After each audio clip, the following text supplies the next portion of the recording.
მოგესალმებით მეგობრებო, დღევანდელ მიმდინარე ვიდეოში მინდა შემოგთავაზოთ 5 ტესტური დავალების განხილვა, რომელიც შედგენილია სისხლის სამართლის საპროცესო კოდექსის მიხედვით.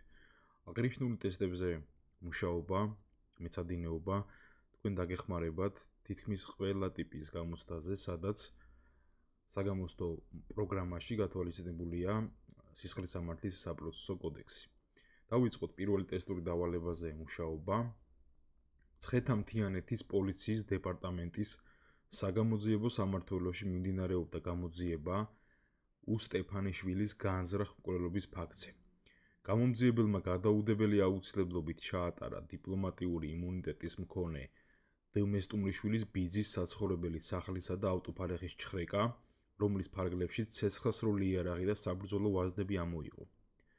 სასამართლომ პროკურორის შუამდგომლობა გადაუდებელი აუცილებლობით ჩატარებული საგამოძიებო მოქმედების კანონიერად ცნობის შესახებ არ დააკმაყოფილა, რომლის საფუძვლად მიუთითა, რომ დიპლომატიური იმუნიტეტის მქონე პირის ბიძის ბინის ჩხრეკისათვის საჭიროა დიპლომატიური წარმომადგენლობის ხელმძღვანელის თანხმობა ან თხოვნა, რაც ბრალდების მხარემ საგამოძიებო მოქმედების ჩატარებამდე არ მოიპოვა. კითხვა გვაქვს დასმული, შეაფასეთ კანონიერია თუ არა სასამართლოს მიერ მითითებული საფუძველი. ა ვარიანტია დიახ, რადგან დიპლომატიური იმუნიტეტის მქონე პირის ბიძის მიერ დაკავებულ შენობაში ამოღება ან ჩხრეკა დასაშვებია მხოლოდ დიპლომატიური წარმომადგენლობის ხელმძღვანელის თანხმობით. ბ ვარიანტია დიახ, რადგან დიპლომატიური იმუნიტეტის მქონე პირის ბიძის მიერ დაკავებულ შენობაში ამოღება ან ჩხრეკა დასაშვებია მხოლოდ დიპლომატიური წარმომადგენლობის ხელმძღვანელის თანხმობით ან თხოვნით. გ ვარიანტია არა, რადგან მოცემულ შემთხვევაში საგამოძიებო მოქმედებების ჩატარებამდე საჭირო არ იყო დიპლომატიური წარმომადგენლობის ხელმძღვანელის თანხმობა ან თხოვნა და დ ვარიანტია არც ერთი პასუხი არ არის სწორი. ეხლა მეგობრებო, ზოგადად უნდა ვთქვათ, რომ სისხლის სამართლის საპროცესო კოდექსი შედარებით მაღალ სტანდარტს ითვალისწინებს, როდესაც ხდება დიპლომატიური წარმომადგენლობის შენობაში და დიპლომატიური წარმომადგენელთან ამოღება ან ჩხრეკა. უფრო მეტიც, საპროცესო კოდექსი მაღალ მოთხოვნებს აწესებს არა მხოლოდ მაშინ, როდესაც პირი თვითონ არის დიპლომატიური წარმომადგენელი, არამედ თუ საკითხი ეხება ასეთი პირის ოჯახის წევრს. კერძოდ, საპროცესო კოდექსის 122 მუხლის თანახმად, დიპლომატიური წარმომადგენლობის ტერიტორიაზე დიპლომატიური იმუნიტეტის მქონე პირის, აგრეთვე მისან და მისი ოჯახის წევრის მიერ დაკავებულ შენობასა და სატრანსპორტო საშუალებაში ამოღება ან ჩხრეკა დასაშვებია მხოლოდ ამ დიპლომატიური წარმომადგენლობის ხელმძღვანელის თანხმობით ან თხოვნით. ეხლა, როგორც კაზუსიდან ჩანს, ჩხრეკა და ამოღება ჩატარდა დიპლომატიური იმუნიტეტის მქონე პირის ბიძის სახლსა და ეზოში, ხო, როგორც დავინახეთ. შესაბამისად, იმის დასადგენად საფუძვლიანია თუ არა სასამართლოს მიერ მითითებული არგუმენტი, პირველ რიგში გასარკვევი გვაქვს ბიძა არის თუ არა ოჯახის წევრი. ამის განსაზღვრისათვის, თუ ვინ არის ოჯახის წევრი სისხლის სამართლის საპროცესო კოდექსის მიზნებისათვის, ჩვენ გვჭირდება კარგად ვიცოდეთ თავად საპროცესო კოდექსის მესამე მუხლი, რომელშიც თავმოყრილია ძირითადი ტერმინები, თავისი რა თქმა უნდა განმარტებებით. ამ მუხლის მესამე ნაწილის თანახმად ოჯახის წევრები არიან მეუღლე, არასრულწლოვანი შვილი ან გერი, მასთან მუდმივად მცხოვრები პირი. ამრიგად, როგორც ვხედავთ, ბიძა არ არის ოჯახის წევრი, რის გამოც ბრალდების მხარეს არ სჭირდებოდა საგამოძიებო მოქმედება სტანდარტულზე მაღალი მოთხოვნების დაცვით ჩაეტარებინა. ამასთან, კაზუსი არ შეიცავს მითითებას იმის შესახებ, რომ ისინი მუდმივად ცხოვრობენ ერთმანეთთან, რის გამოც და ყოველივე ზემოაღნიშნულიდან გამომდინარე, მოსამართლის მიერ მითითებული საფუძველი არ არის კანონიერი. გადავიდეთ მეორე ტესტური დავალების განხილვაზე. თბილისის საქალაქო სასამართლოს მორიგი პროცესი ჩანიშნული იყო 2024 წლის 20 ნოემბერს.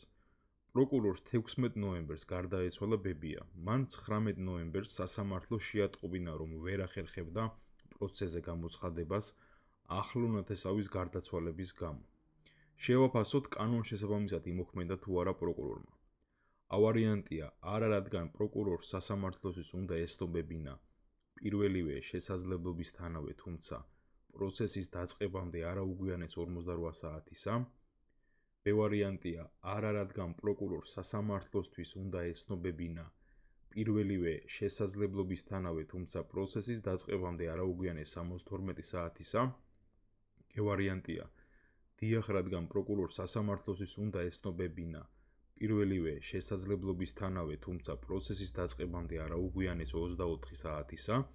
და D ვარიანტია დიახ, რადგან საპატიო მიზეზით გამოუცხადებლობის დამადასტურებელი დოკუმენტი პროკურორმა უნდა წარადგინოს გამოუცხადებლობიდან 5 დღეში. ეხლა აქ მეგობრებო, ჩვენ მარტივად უნდა ვთქვათ, რომ სწორი პასუხი გვექნება A ვარიანტი. თანახმად საპროცესო კოდექსის მე-18 მუხლისა. მე-18 მუხლი განმარტავს საპატიო მიზეზს, რომელიც ასე ვთქვათ, პირობითად შეიძლება გამოვყოთ, რომ არის ორი სახის. წინასწარ ცნობილი და წინასწარ უცნობი.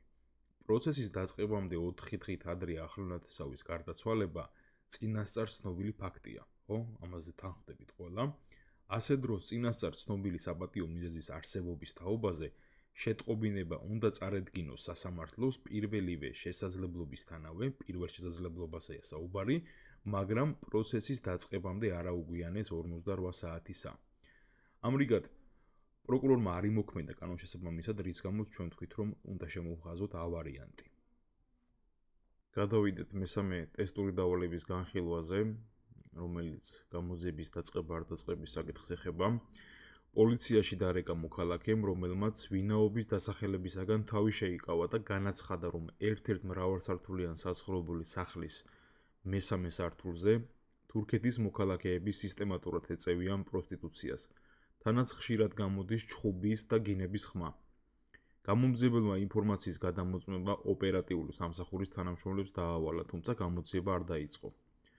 კითხვა არის, შეაფასეთ, ჰქონდა თუ არა უფლება გამომძიებელს არ დაეწყო გამოძიება.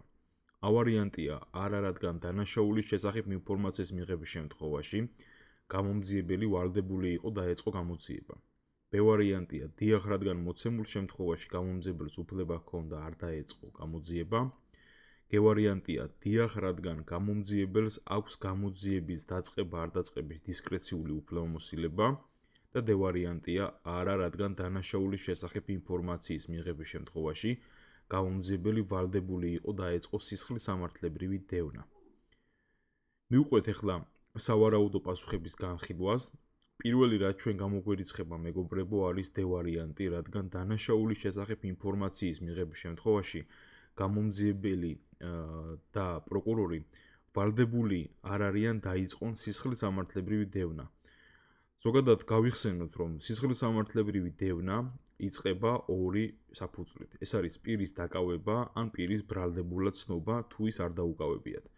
რაც შეეხება ახლა G ვარიანტს, გეტყვით იმას, რომ ზოგადად გამომძიებელს გამოძიების დაწყების ვალდებულება აქვს და ეს მისი დისკრეციული უფლებამოსილება არ არის. შესაბამისად, ჩვენ G ვარიანტიც არასწორად უნდა მოვხარსოთ. რაც შეეხება A და B ვარიანტებს, საკითხი ახლა იმის შესახებ, დანაშაულის შესახებ ინფორმაციის მიღებისთანავე წარმოიშობა თუ არა გამოძიების დაწყების ვალდებულება, დამოკიდებულია ინფორმაციის მიღების წყაროზე. კერძოდ შეტყობინება ანონიმურია თუ ღია წყაროებით არის შემოსული. საპროცესო კოდექსის 101 მუხლის მესამე ნაწილის თანახმად გამომძიებელი უფლებამოსილია და არა ვალდებული დანაშაულის შესახებ ანონიმური შეტყობინების საფუძველზე დაიწყოს გამოძიება. როგორც ხედავთ, მოქალაქემ, რომელმაც პოლიციაში დარეკა ვინაობის დასახელებისაგან თავი შეიკავა, ესე იგი დარჩა ანონიმური. ამრიგად გამომძიებლის ქმედება კანონსაწინააღმდეგო არ არის, არც ის იქნებოდა კანონდარღვევა თუ ის გამოძიებას დაიწყებდა, რადგან როგორც უკვე აღინიშნა, დისკრეცია მოქმედებს იმ შემთხვევაში, თუ დანაშაულის შესახებ შეტყობინება ანონიმურია. რაც შეეხება მეოთხე ტესტურ დავალებას, ეს უკვე ეხება ადვოკატის მოწვევას საგამოძიებო მოქმედების დროს. კერძოდ ადვოკატმა პროკურორს საჩივრით მიმართა და გააპროტესტა გამომძიებლის ქმედებები, კერძოდ საცშივარში მან მიუთითა, რომ გამომძიებელმა საგამოძიებო ექსპერიმენტი ჩაატარა დაცვის მხარის შუამდგომლობისა და სასამართლო განჩინების საფუძველზე, თუმცა იგი არ დაასწრო. გამომძიებელმა დაცვის მხარის გარეშე ჩატარებული საგამოძიებო მოქმედების მიზეზად დაასახელა ის, რომ საგამოძიებო ექსპერიმენტი ჩატარდა კანონით შემჭიდროებულ ვადებში, რა დროშიც ადვოკატის მოწვევა ვერ მოხერხდა. კითხვა არის, შეაფასეთ ადვოკატისა და გამომძიებლის პოზიციები. A ვარიანტია ადვოკატის პოზიცია სწორია, ხოლო გამომძიებლის არასწორი. B ვარიანტია გამომძიებლის პოზიცია სწორია, ხოლო ადვოკატის არასწორი. G ვარიანტია ადვოკატის პოზიცია არასწორია, რადგან თავად უნდა უზრუნველყოს საგამოძიებო მოქმედების ჩატარება. და D ვარიანტია გამომძიებლის პოზიცია არასწორია, რადგან თავად არ უნდა ჩაეტარებინა საგამოძიებო მოქმედება. ეხლა სისხლის სამართლის საპროცესო კოდექსის 111 მუხლი გვეუბნება ესეთ რამეს, რომ დაცვის მხარის დასაბუთებული შუამდგომლობით სასამართლოს განჩინების საფუძველზე საგამოძიებო მოქმედებას ატარებს გამომძიებელი, რომელიც არ უნდა იყოს, არ შეიძლება იყოს აი ის პირი, იგივე პირი, რომელიც მოცემული საქმის გამოძიებას აწარმოებს. ანუ რომ გავამარტივოთ უფრო, სისხლის სამართლის საქმეზე, რომელზეც მიმდინარეობს გამოძიება და არიან გამომძიებლები, აი ამ საქმის ფარგლებში თუ დაცვის მხარე სასამართლოს მიმართავს და მოითხოვს საგამოძიებო მოქმედების ჩატარებას, ისეთ საგამოძიებო მოქმედებაზე საუბარია, რომელსაც დაცვის მხარე თვითონ ვერ ჩაატარებს, ძირი საქმის, აი ამ საქმის ძირითადი გამომძიებლები არ უნდა იყვნენ, არამედ უნდა ჩაატაროს ისეთმა გამომძიებლებმა, რომელიც ამ საქმის არ იძიებდა. ამასთან გამომძიებელი უნდა შეარჩიოს საგამოძიებო ორგანოს ხელმძღვანელმა და მისი ვინაობა და საკონტაქტო მონაცემი დაცვის მხარეს უნდა ეცნობოს მანამ, სანამ შუამდგომლობით მოთხოვნილი საგამოძიებო მოქმედება ჩატარდება. აი სწორედ ეს მომენტი არის ერთ-ერთი განსაზღვრელი ასევე ის, რომ წინასწარ უნდა ეცნობოს, რათა კონდეთ კომუნიკაცია და მორიგდნენ თელ რიგ საკითხებზე. თელ რიგ საკითხებში ახლა რაც მე მაწყობს იმის გაკეთება კი არ იგულისხმება, არამედ იგულისხმება სწორედ ის, რომ დაცვის მხარეს უფლება აქვს მონაწილეობა მიიღოს თავისი მოთხოვნით ჩატარებულ საგამოძიებო მოქმედებაში.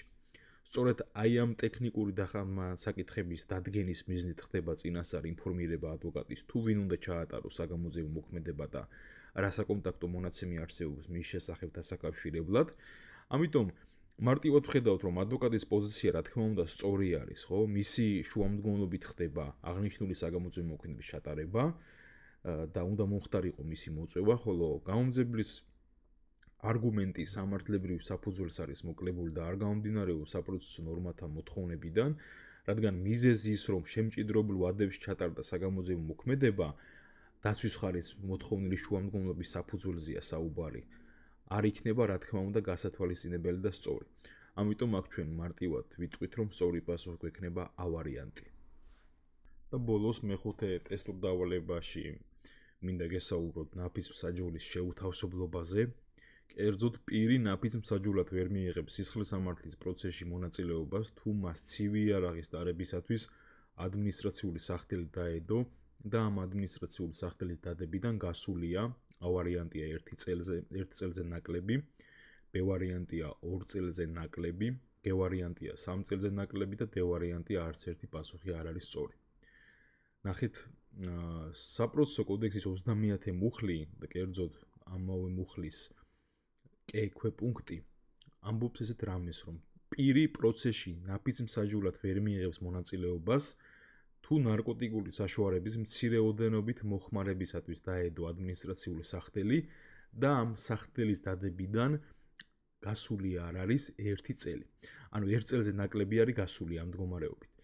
ეხლა თქვენ არ დაგაბნიოთ იმან, მეგობრებო, გამოცდაზე, როდესაც მსგავსი ტიპის ტესტები იქნება, რომ ვადა არის სწორად ჩადებული. ნახეთ, A ვარიანტი გვაქვს, რომ ჩვენ 1 წელზე ნაკლები სახდელიდან დადებიდან არ გასულაო, ხო? ამიტომ ავტომატურად გონება შეიძლება გაიქცეს იქითკენ ბჭყალებში, რომ ვთქვათ, რომ 1 წელზე ნაკლები თუ არ არის გასული, რაღაც ესეთი მახსოვს ნაფიცებიდან, რომ უნდა იყოს ეს სწორი პასუხი. აქ ეგ კი არ არის განსაზღვრული ვადის საკითხი, განსაზღვრული საკითხი არის რის გამო დაედო ადმინისტრაციული სახდელი. იმიტომ რომ საპროცესო კოდექსი გვეუბნება ნარკოტიკული საშუალების მცირე ოდენობით მოხმარებისათვის სახდელდადებულ პირზე და არა ცივი იარაღის ტარებისათვის. ამიტომ აქ ეგრევე მარტივად ვადების საკითხი აქტუალური აღარ არის, უნდა გავთიშოთ და პირდაპირ შემოვხაზოთ ჩვენ D ვარიანტი, რადგან არც 1, არც 2 და არც 3 წელი აქტუალური საკითხი ჩვენ არ გვაქვს. ამიტომ ვიტყვით, რომ სწორი პასუხი არის D ვარიანტი. ამ ვიდეოს ფარგლებში, მეგობრებო, ესმინოდა რაც თქვენთვის მეთქვა. წინა ვიდეოებშიც არაერთხელ აღვნიშნე, რომ 5 ტესტური დავალების თვითონ ვიდეოში განხილვა კონკრეტული მიმართულებით გამართლებული არის, იმიტომ რომ არ იღლებით, ასე რომ ვთქვათ, ჩემთვისაც უფრო კომფორტული არის ამ მიმართულებით მუშაობა და გამეორებისთვისაც მარტივად ჩართავთ, გადახედავთ რაღაცაში, გამოგადგებათ რაღაცაში, გამოიყენებთ ამ ტესტებს. რაც შეეხება საკვალიფიკაციო გამოცდის მიმართულებით და გამომძიებლის შესარჩევ გამოცდებს საუბარი, იქ 5 ტესტს არ ვაკეთებთ, ვაკეთებთ 10 ტესტურ დავალებას, რადგან მოდელი არის იგივე, რაც გამოცდაზე 100 ტესტის შემთხვევაში. კერძოდ, მაგალითად, თუ არის გამოცდაზე 100 ტესტიდან 40, 40, 20, ანუ მატერიალური პროცესი და საერთაშორისო კანონმდებლობა, ამ შემთხვევაში არის 10 იგივე პრინციპით დაყოფილი 4-4-2-ზე, ანუ 4 მატერიალური, 4 პროცესი, 2 კი იმ დამატებითი ნორმატიული მასალიდან, რაც თქვენ გამოცდაზე საგამოცდო პროგრამით გათვალისწინების ფარგლებში შეგხვდებათ. პოლიციის შემთხვევაში განსხვავებული მოდელი გვაქვს, რადგან იქ საერთაშორისო კანონმდებლობა და დამატებითი ნორმატიული მასალა დღეის მდგომარეობით ყოველ შემთხვევაში გათვალისწინებული პროგრამით არ არის, არამედ იქ არის 50 საკითხი სისხლისამართლის მატერიალური კოდექსიდან, ხოლო 50 საკითხი სისხლისამართლის პროცესუალური კოდექსიდან. დაგემშვიდობებით გისურვებთ წარმატებებს.